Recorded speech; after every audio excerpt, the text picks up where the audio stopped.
Hi guys, so today's video, if you didn't watch my first ever video back, I will link it here. It's just a rambling video of me saying hi, welcome back, but I'm not going to go on too much because you can watch that video basically. But this video is my I say 5, but it might end up being 6, 7, 8, 9, whatever, tips for Slimming World. If you are new to Slimming World and you just want to know some handy little tips or whatever, then I hope this video can help you. I've got them jotted on a piece of paper because I have a sieve for a brain, so, and half the stuff just, you know, disappears after a second or two, so that's why I've got it written down on my little auto cue piece of paper. So I'm going to get started. So the first thing first with Slimming World, the first really important thing, number 1, is the food diary. Dun, dun, dun. It may seem like a big thing, but it really isn't. The food diary is really important because, especially when you're new to Slimming World, if you really want to make a difference, I think you've got to jot it all down, because it's very easy just to especially if you're an emotional eater or you're bored, it's very easy just to start picking at things. But if you're writing it down and you're seeing it there in black and white on the paper, and you're like, oh, I had this and then I had that, and it's like, oh, I am eating quite a bit, maybe I could knock that out the next day. It's just having it there in black and white, seeing what you're eating, is really handy, because once you've eaten it, it's not there anymore, so it's not like you can keep a mental image. If you're really good at that, then do that, but I just totally recommend to have a food diary. You can use the ones that Slimming World actually provide. They provide a little printout and you can write down your free foods, your A and your B and your sins or whatever. But you can also just go to, you know, WH Smith's or TK Maxx, buy yourself a fancy little diary and just, you know, a notebook or whatever. It doesn't have to be too big, it can be like this small or this big, whatever. And keep it with you. Always have a pen handy or pencil. I prefer a pencil because in case you want to rub things out, I found it a little bit easier.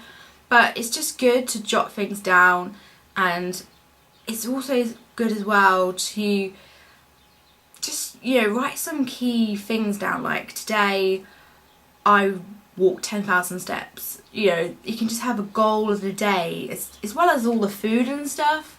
You could just have goals of the day, like I walked 10,000 steps today, that was my goal. Tomorrow is to go for a walk at lunchtime, you know, just things like that. It just keeps the brain ticking. So that's why I think writing things down in the food diary are really important. So that's tip number 1. Tip number 2 is to vary what you eat. Now it's really easy once you find something you really like.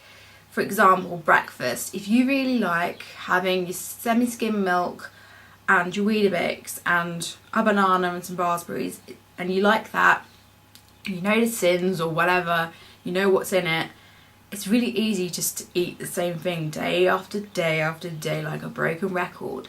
But your body will get used to that after a while, so just switch it up now and again. You can have it like your Weetabix on your Monday, Wednesday, Friday, but on Tuesday and Wednesday and Saturday and Sunday, have something completely different. Like on Saturday and Sunday, have a Slimming World sin-free fry up or something like that, if you haven't got time to do it during the week.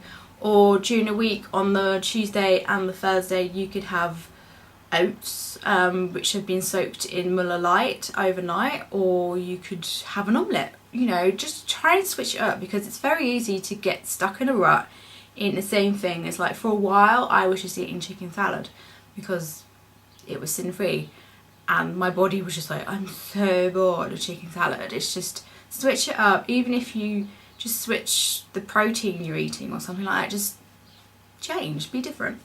So number 3 is to attend meetings. Now I am the biggest culprit for this, because I'll get weighed and then I'll leave, job done.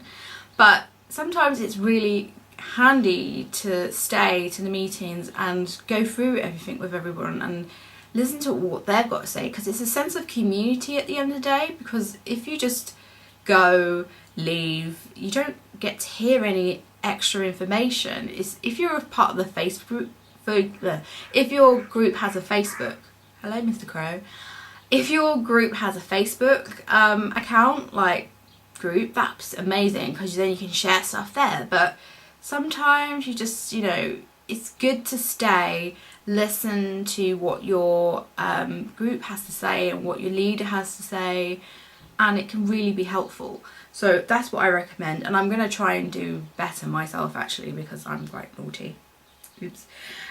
Tip number 4 is to prep. That is the key word for anything really when it comes to eating a healthy lifestyle. Prepping your food is key, I think, because it's very easy, especially for example if you like eating oats. It's really easy just to kind of grab them, pour them in a jar or your little Tupperware pot and rush out the door, and you think, yep, I think that was 35 grams and that would be my class as my healthy extra B. Is it though? You could have poured in 55 grams, you don't know because you didn't prep. It's really easy to prep. All you need is like 10 minutes and you could be done. It's not that difficult, and I think that's one of the main things people say, oh, it's, you know, you might have to prep food, I don't want to do that. Who wants to do that? Who's got time for that? You know, you do if you really want it. And I'm saying this to myself as well. If you really want the results, you're willing to go that extra mile and do it. So just do it. You know, you can prep everything. You can, yeah, just go for it. Prep, prep, prep. My tip number 5 is really important, and it's to be honest to yourself. Now, as I said about tip number 1 is the food diary and everything. Be honest on that food diary and to yourself, because the only person you're letting down is yourself at the end of the day, because your team leader, your representative, why is there an alarm going off?